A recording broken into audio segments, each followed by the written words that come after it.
Would you mind sharing your experiences with the VA?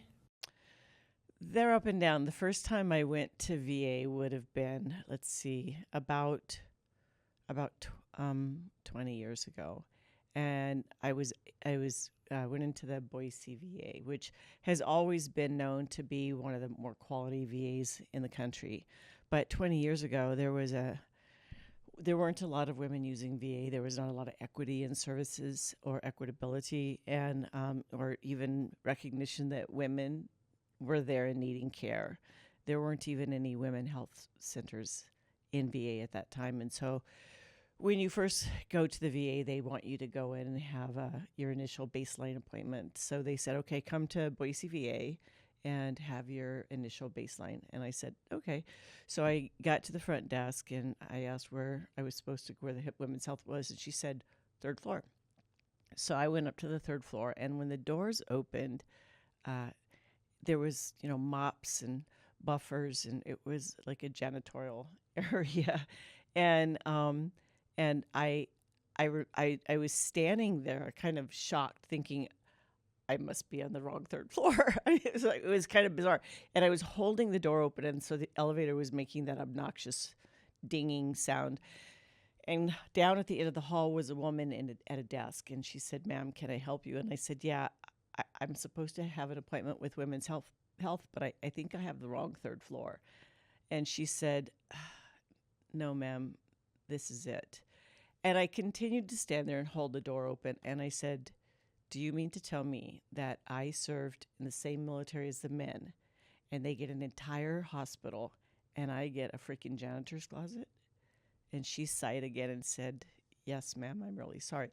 And there were 2 or 3 rooms, and they only had curtains on them. So there were these rooms that looked out of this hallway where the janitors did, and all we had was a curtain between us and the janitors coming and getting their stuff. And so and there was, at the time, if a woman was going into the VA, she was getting sexual harassed. It wasn't maybe it'll happen to you. It was without a doubt what was going to happen to you.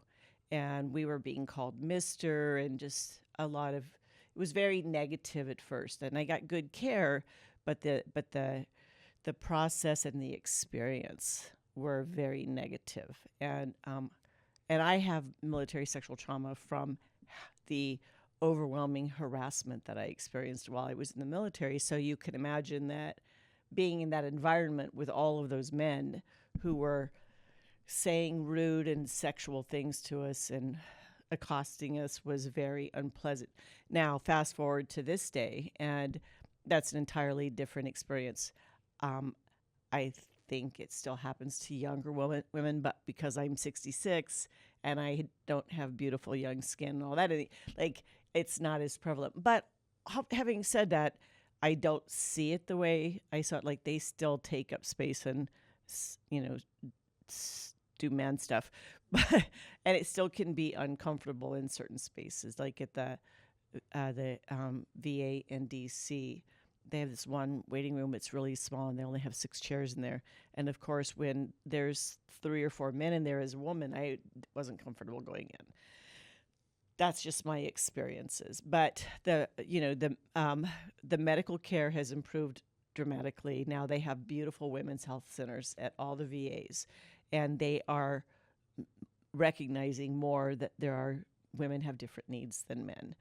We still have to get a lot of our care outside VA, but it's much better than it was 20 years ago.